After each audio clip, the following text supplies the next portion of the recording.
우리는 그리스도인들입니다. 그런데 가만히 생각해 보면 정말 기적입니다. 내가 예수를 믿고 구원받아 하나님의 자녀가 되었다라는 것이 기적 중에 기적입니다. 아무나 예수 믿는 게 아니라는 점을 살면 살수록 더 크게 느끼게 되거든요. 아마 열심히 전도하시는 분이시라면 더 실감할 수 있을 겁니다. 전도를 해보면 아무나 예수 믿게 되는 게 아니라는 것을 정말 잘 알게 됩니다. 구태여 애정론이라는 그런 신학적인 용어를 몰라도 전도해보면 정말 하나님께서 특별히 택하신 분들이 아니면 예수를 믿을 수 없다는 것을 아주 절감하게 되기 때문입니다. 예수 그리스도를 구주로 받아들인다는 것이 지식으로도 안 되고 힘으로도 안 되고 능으로도 안 됩니다. 달래도 안 되고 사정을 해도 안 됩니다. 결국은 성령님께서 그 마음을 만지셔야 되더라는 말입니다. 그런데 또 성령님께서 어떤 자를 만져주시고 감동시키셔서 예수 그리스도를 믿게 하시는가, 이 부분에서는 더 기가 막힌 거예요. 우리 자신을 두고도 비교해 보십시다. 세상에 나보다 더 잘난 사람 얼마나 많습니까? 나보다 더 많이 배운 사람 많이 있습니다. 다른 건 고사하고도 도덕적으로 윤리적으로 나보다 더 깨끗한 사람이 많아요. 그리고 성품도요, 나보다 더 착한 사람이 얼마나 많은지 몰라요. 그래서 어떨 때 여러분 이런 생각 혹시 해보시지 않으시나요? 야, 내가 생각해도 내가 참 못됐다. 여러분 다 안 그러신 모양이네요. 저는 가끔 그런 생각에 참 내가 못됐구나, 그런 생각을 하게 돼요, 여러분. 그런데 예수 믿는 사람들 가만히 보십시오. 다 착합니까? 불신자들보다 훨씬 더 깨끗하게 살고 선하게 살고 도덕적으로 윤리적으로 뛰어난 삶을 그리스도인들이라고 살던가요? 물론 그렇게 사시는 분들도 있죠. 그러나 그분들도 성숙되어져서 그런 것이지 그 본성에 있어서는 별 차이가 없는 거예요.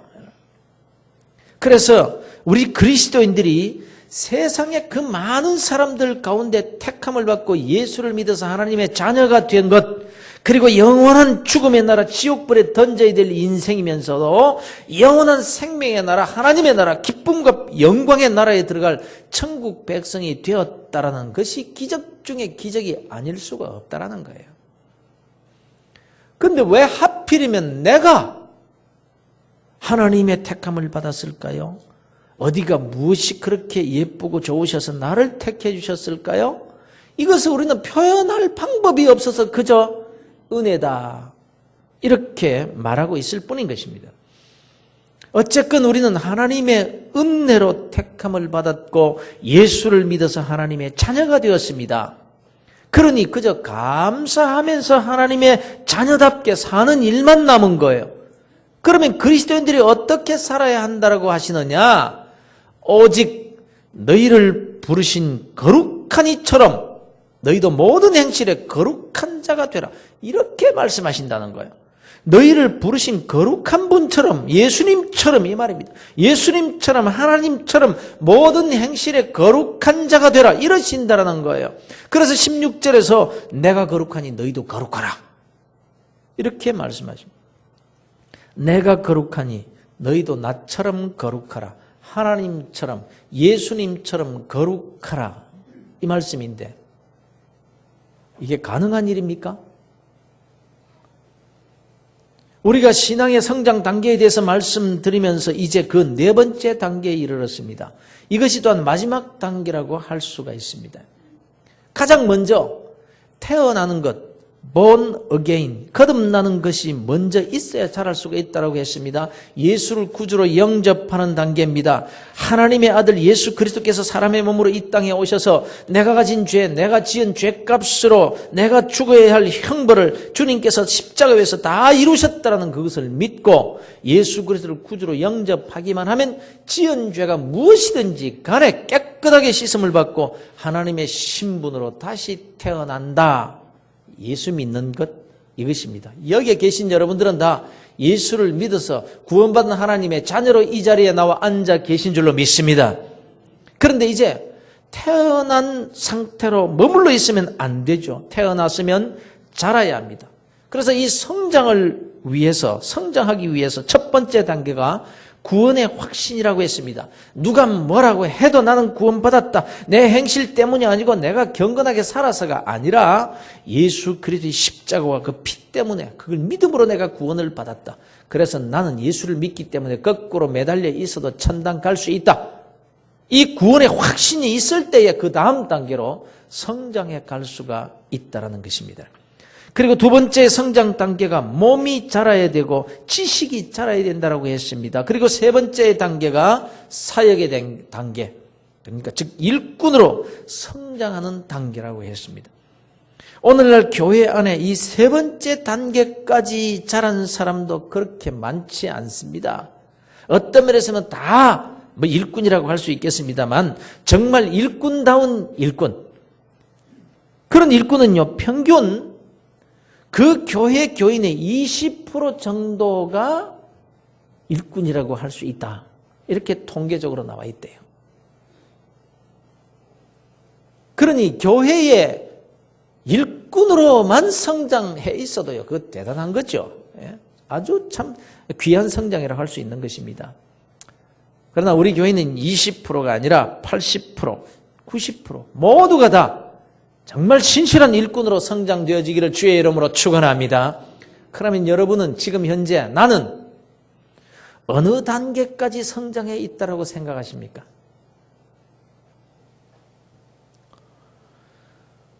이런 얘기가 있습니다. 어떤 목사님이 전화를 받으셨대요. 상대방이 여자인데 다짜고짜로 전화를 딱 받으니까 여기 어디인데 보드카 6병 갖다 주세요. 딱 이러더라는 거예요. 전화를 잘못 건 거죠. 전화를 술집에 건다는 게 목사님 사택으로 건 거예요. 근데 목사님이 가만히 목소리를 들어보니까 교인이더래요. 교인. 그래서 배달 장소를 보니까 맞는 거예요. 그래서 목사님이 집사님, 예를 들면 제가 조목사입니다. 이랬다는 겁니다. 이쯤 되면 이거 분위기가 어땠겠습니까? 그런데 전화로 뭐라고 하는 거 아니 목사님 지금 술집에서 뭐 하십니까? 이러더라는 거예요. 이쯤 되면 여러분 이분의 신앙 성장은 어느 단계 정도 와 있다고 생각하십니까? 이게 극단적인 얘기긴 하지만 여러분은 어떻습니까? 여러분의 삶은 어떻습니까? 여러분의 삶의 현장에서 여러분의 모습은 어떻습니까? 하나님은 우리가 예수 믿어서 다시 태어나서 그야말로 거듭나서 우리가 하나님의 백성된 그 단계에서 머물기를 원치 않으십니다. 하나님은 우리가 다 성장하기를 원하십니다. 확신의 단계에서 은혜와 지식의 단계로 또 일꾼의 단계까지 성장하고 그리고는 거기에서 더 성장하기를 원하신다는 겁니다. 바로 신앙 인격이 성숙되어지는 단계까지 성장하기를 원하십니다. 그런데 내가 거룩하니 너희도 거룩하라. 이거 수준이 너무 높다는 거예요. 우리가 어떻게 하나님과 같이 거룩하게 될 수가 있다는 말입니까? 어떻게 예수님처럼 거룩한 삶을 살 수가 있겠느냐라는 거예요. 이게 가능한 일입니까, 여러분? 한마디로 불가능한 일입니다. 경상도 말로 택도 없습니다. 그리고 지금까지 인류 역사상 그 어느 누구도 예수님처럼 거룩해진 사람, 거룩하게 살다가 간 사람은 없습니다. 한 사람도 없습니다. 이게 가능할 수가 없는 일인 것입니다. 그런데도 하나님은 우리를 가리켜서 내가 거룩하니 너희도 거룩하라. 이렇게 말씀을 하고 계시니 하나님도 이거 너무 하시는 것 아닙니까? 우리가 어떤 존재인지 뻔히 아시면서 어떻게 이런 수준의 성장을 우리에게 요구하시느냐라는 거예요. 시편의 말씀입니다. 여호와께서 하늘에서 인생을 굽어 살피사 지각이 있어 하나님을 찾는 자가 있는가 보려 하신즉 다 치우쳐 함께 더러운 자가 되고 선을 행하는 자가 없으니 하나도 없도다. 이렇게 말씀하고 있죠. 로마서에서는 이렇게 기록하고 있습니다. 기록된 바 의인은 없나니 하나도 없으며 깨닫는 자도 없고 하나님을 찾는 자도 없고 다 치우쳐 함께 무익하게 되고 선을 행하는 자는 없나니 하나도 없도다. 이게 모든 인간의 모습이라고 성경이 증거하고 있습니다. 이걸 하나님이 다 아십니다. 우리가 어떤 존재이며 얼마나 패역한 존재인지를 다 알고 계십니다. 그런데 그렇게 살 수 없다라는 것을 뻔히 알고 계시면서 과거 인류 역사상 그렇게 믿음이 좋으셨던 사람들도 그 못했던 그 일을 왜 이런 불가능한 수준의 성숙을 나에게 요구하시느냐 하는 말입니다. 그런데 더 기가 막힌 것은 하나님의 선택입니다. 신명기의 말씀입니다. 너는 여호와 내 하나님의 성민이라. 내 하나님 여호와께서 지상 만민 중에서 너를 자기 기업의 백성으로 택하셨나니 여호와께서 너희를 기뻐하시고 너희를 택하심은 너희가 다른 민족보다 수요가 많기 때문이 아니니라. 너희는 오히려 모든 민족 중에 가장 적으니라. 하나님이 이스라엘을 택하신 것은 이스라엘 민족이 잘나서가 아니라는 것입니다. 고린도전서에서는 이렇게 말씀합니다. 형제들아 너희 부르심을 보라. 육체를 따라 지혜로운 자가 많지 아니하며 능한 자가 많지 아니하며 문벌 좋은 자가 많지 아니하도다. 세상에 예수 안 믿는 사람들 보면요, 지혜로운 자 많습니다. 나보다 실력 있고 능한 자가 더 많고요, 나보다 인정도 더 많고 나보다 성품도 더 고운 사람이 얼마나 많은지 몰라요. 그런데 하나님이 그들이 아닌 나를 택하셨다는 거예요. 그래 놓고는 내가 거룩하니 너도 거룩하라 이러신다는 겁니다.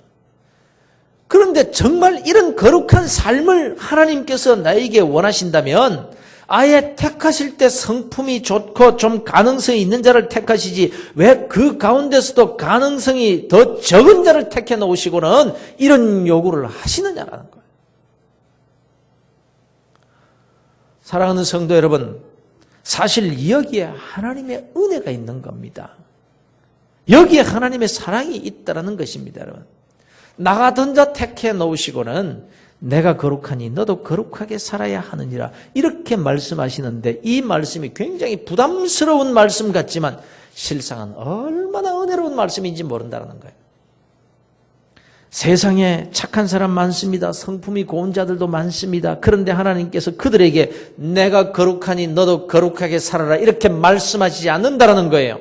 왜냐하면 그들은 하나님과 관계가 없는 사람들이기 때문에. 하나님은 우리에게만 말씀하십니다. 왜요? 우리가 하나님의 자녀들이기 때문입니다. 하나님은 우리를 잘 아십니다. 하나님이 택하셨습니다. 그런데 하나님이 택하실 때 우리의 능력 보고 택하신 것이 아닙니다. 우리의 착한 성품 보고도 택하지 않으셨습니다. 오히려 부족한 우리를 택하셨습니다. 오히려 세상 사람들보다도 부족하다는 점을 더 잘 알고 계십니다. 그럼에도 불구하고 내가 거룩하다. 그러니 너도 거룩해야 하느니라. 무슨 말입니까? 너는 내 자식이야. 내 신분은 세상 사람들과는 달라. 그걸 알아야 하느니라. 너는 거룩한 하나님의 자녀란다. 그래서 아버지를 닮아야 되는 거야. 알아. 내 능력도 알고 내 수준도 알아. 그러나 너는 하나님의 자녀라는 것을 잊지 말고 살아야 된다. 그러니 애써봐. 흉내라도 내려고 애를 써야 하는 거야. 그러니 여러분 이걸 아셔야 됩니다. 우리가 하나님의 자녀라는 것을 스스로 고백하며 거룩한 삶을 살려고 흉내라도 내면서 살아야 될 신분이 되어 있다라는 거예요. 세상 사람들이 아무리 개판치고 살아도 하나님은 그들에게 관심이 없어요. 어떤 가만히 내버려 두세요. 그런데 우리에게는 거룩한 삶을 요구하시면서 실수했을 때 매를 때리기도 하시고 간섭하십니다. 왜요? 우리가 자녀들이기 때문에. 그것도 말입니다. 내 성품이 다른 사람보다 괴팍하고 내 성질이 세속적인 말로 개떡 같다면요, 하나님의 사랑을 받을 기회가 더 많은 사람이에요. 사람도요, 자식 키울 때 똑똑한 자식이 자라는 것은 당연한 것이니까 그런가 보다 해요. 그러나 시원찮은 자식이 뭘 좀 잘한다 싶으면요, 부모는 울어요. 불효 자식이 깨닫고 부모에게 효도 좀 하면요, 부모는요, 가슴이 무너지는 거예요. 하나님이 우리에게 완벽을 요구하시는 것이 아닙니다. 우리가 어떻게 하나님같이 예수님같이 거룩하게 될 수가 있겠습니까? 그건 불가능한 일입니다. 그런데 왜 이런 불가능한 일을 우리에게 요구하시는 걸까요?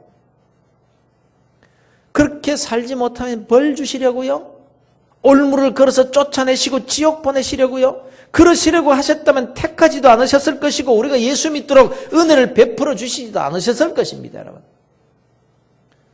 여러분 우리는요 아무리 시원찮게 보여도요 하나님의 사랑받는 자녀들임을 믿으시기를 바랍니다. 하나님이 나를 얼마나 사랑하시느냐, 독생자를 십자가에 내어주시기까지 우리를 사랑하십니다. 여러분 어거스틴이 하나님의 사랑을 깨닫고 이렇게 고백했죠. 하나님이 나를 얼마나 사랑하시느냐, 이 세상에 사랑할 사람이 딱 나 한 자밖에 없는 것 같이 나를 사랑하신다 그랬어요. 우리 각자를 사랑하시되 이 세상에 딱 한 사람밖에 사랑할 사람이 없는 것 같이 우리를 사랑하시는 하나님, 우리 각 사람은 이렇게 고백해야 되는 거예요. 성장 안 해도 예수 믿고 거듭나면 하나님의 자녀들입니다. 예수를 믿기만 하면 하나님의 자녀의 신분을 그 어느 누구도 빼앗아갈 수가 없습니다. 성경은 그래서 이렇게 증거합니다. 로마서 8장에서 말씀하시기를 누가 능히 하나님께서 택하신 자들을 고발하리요, 의롭다 하시는 하나님이시니 누가 그를 정죄하리요. 누가 우리를 그리스도의 사랑에서 끄드리어 환난이나 공고나 박해나 기근이나 적신이나 위험이나 칼이랴. 그리고는 바울 사도가 이렇게 고백하고 있습니다. 내가 확신하노니 사망이나 생명이나 천사들이나 권세자들이나 현재이나 장래이나 능력이나 높음이나 깊음이나 다른 어떤 피조물이라도 우리를 그리스도 예수 안에 있는 하나님의 사랑에서 결코 끊을 수가 없느니라. 그렇습니다. 예수를 믿어서 구원받은 이 구원은요 아무도 빼앗지 못합니다. 예수 믿어서 하나님의 자녀된 이 신분은 그 누구도 손대지 못합니다. 내가 교회에서 열심히 일하고 헌금을 많이 했기 때문에 하나님의 자녀가 된 것이 아닙니다. 내가 거룩한 삶을 살았기 때문에 하나님의 자녀가 되는 것이 아닙니다. 여러분. 오직 예수 그리스도와 십자가와 부활을 믿는 그 믿음으로 된 것일 뿐입니다. 그러니 일꾼이 되는 것, 거룩하게 사는 것, 이것이 구원의 조건은 아닙니다. 자식을 낳아놓으면요 그 자식이 좀 시원찮아도 내 자식입니다. 10손가락 깨물어 안 아픈 손가락 없다고 하죠. 그러나 부모는요 자식 가운데서 좀 시원찮은 자에게 더 관심을 가지고 더 정성을 쏟는 법입니다. 포기하지 않습니다. 자기 자식을 어떻게 포기하겠습니까? 하물며 독생자를 십자가에 내주시기까지 사랑하심에 자녀 삼아주신 저와 여러분을 둔 하나님이겠습니까? 이 말입니다. 우리의 아버지 되신 하나님께서 내가 거룩하니 너도 거룩하라고 하신 말씀은 자녀이기 때문에 요구하시는 사랑인 것입니다. 우리가 자식이기 때문에 조금만 더 성장하고 조금만 더 성숙해지기를 원하시는 아버지의 마음이라 이 말씀입니다. 여러분. 사랑하는 성도 여러분, 우리가 이렇게 사나 저렇게 사나 잠시 후에 천국 들어가게 될 것입니다. 하나님의 심판대 앞에 다 서게 될 것입니다. 그러나 여러분들은 이 땅에 사는 날 동안 성숙된 그리스도인으로 살다가 천국 가게 되시기를 주의 이름으로 축원합니다. 기왕이면 말입니다. 왜냐하면 그것이 하나님의 뜻이요, 그것을 하나님께서 기뻐하시고 또 일을 맡겨 사용하실 자가 바로 그런 사람이기 때문에 그런 것입니다. 그래서 어떻게 하든지 여러분 좋은 일꾼들 되시기를 바랍니다. 기왕이면 천국 가서 주님께 잘했다, 충성된 종아, 지금 내가 상급이 이렇게 많구나, 이런 칭찬받게 되시기를 바랍니다. 그래서 허겁지겁 사는데 급급하게 살다가 가는 인생이 아니라 희어져 추수하게 된 그 밭을 보며 추수할 일꾼을 내게 주시옵소서. 아니, 내가 추수꾼으로 살게 해 주시옵소서. 이런 일꾼 되시기를 축원합니다. 그래서 일꾼에게 추수하도록 맡겨주시는 도구들, 능력과 물질과 건강과 도움의 손길들과 같은 하나님께서 맡겨주시는 그 도구들을 가지고 많은 것을 추수하는 일꾼으로 살다가 하나님 나라에 들어가서 더 큰 상급 받는 복된 그리스도인들이 되시기를 바랍니다. 그런데 이제 여기에서 하나님을 더 기쁘시게 해드리는 자녀들이 되자라는 것입니다. 그것이 신앙적 인격의 성숙입니다. 신앙의 인격 성숙. 일꾼으로 만족하지 마십시오, 여러분. 더 나아가시기를 바랍니다. 더 잘하셔야 됩니다. 이것이 하나님의 뜻이기 때문에 그렇습니다. 오늘날 일은 열심히 하는데 참 좋은 일꾼인데 그 일 하다가 성전을 허는 사람들이 있어요. 열심히 일하다가 이렇게 된 것이니까 칭찬을 해야 하겠습니다만 이 열심 때문에 오히려 하나님의 마음을 더 아프게 해드릴 수도 있다는 사실입니다. 모든 그리스도인들은 다 하나님의 성령이 거하시는 성전입니다.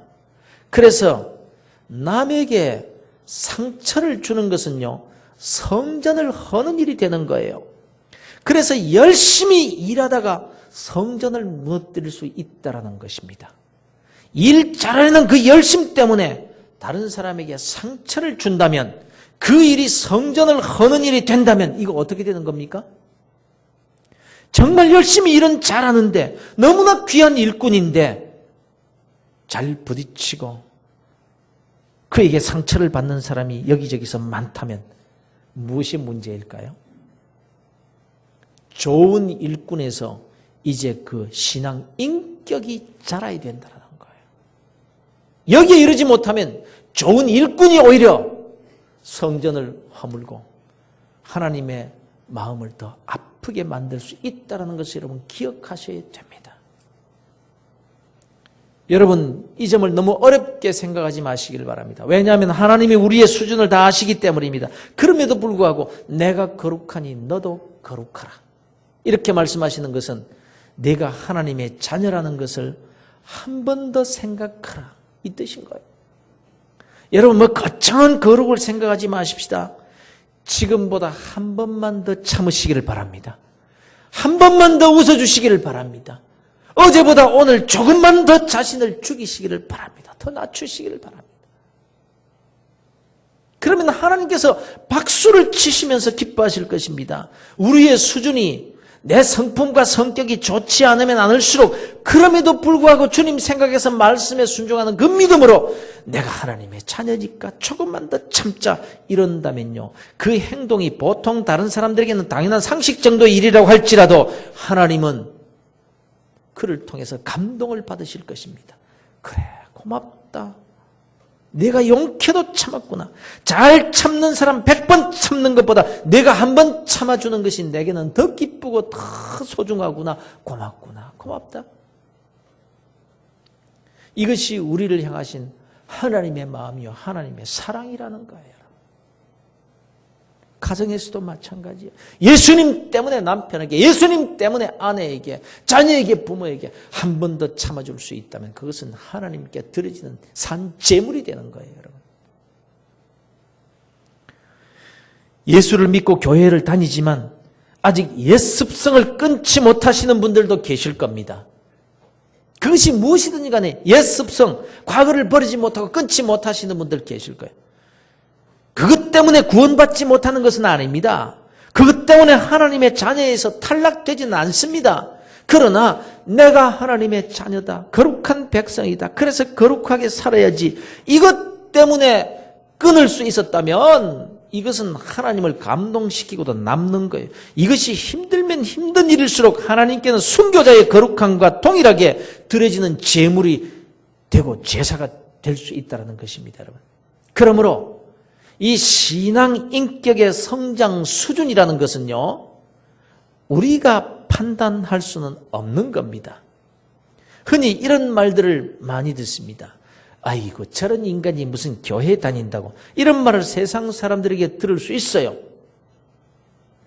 어떤 시어머니가 우리 며느리요, 예수 안 믿는 이웃집 며느리가 더 착해요 이러더라고요.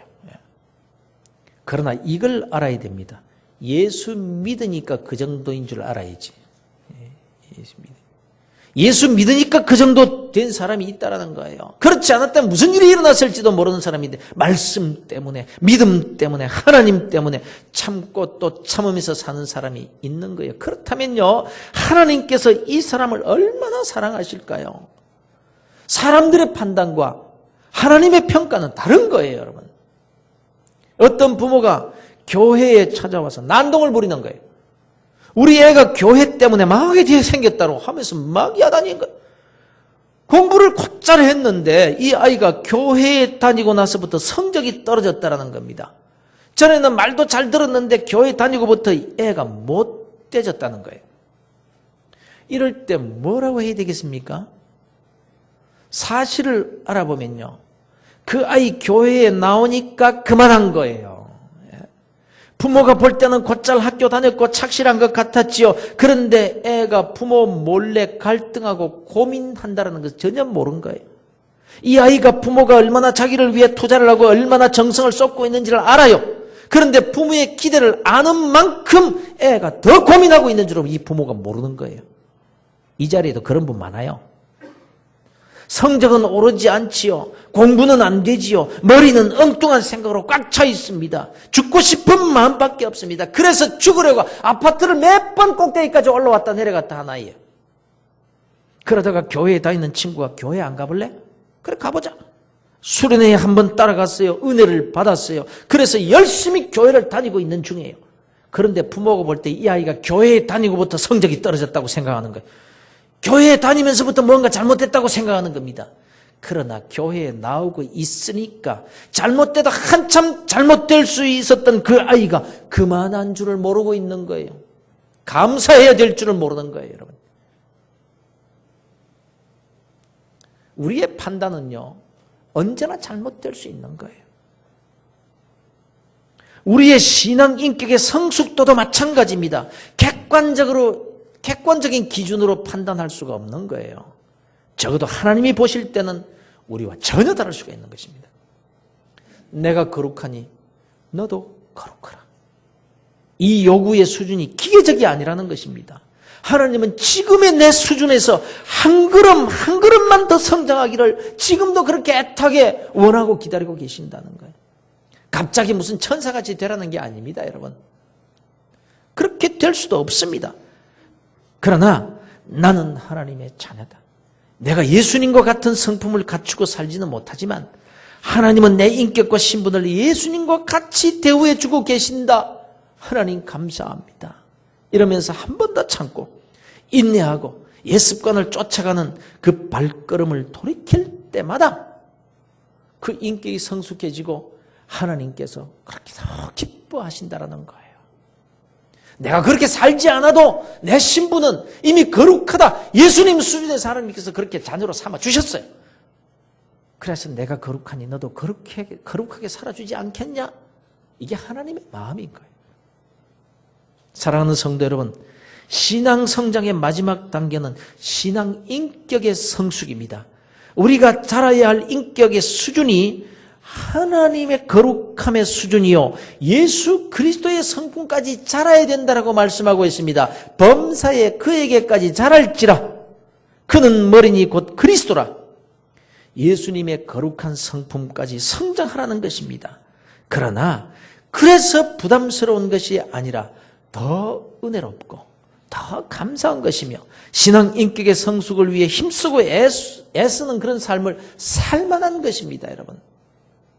하나님은 우리의 완전함을 요구하시는 것이 아니라 한 걸음을 더 요구하고 계신다는 것을 기억하시기를 바랍니다.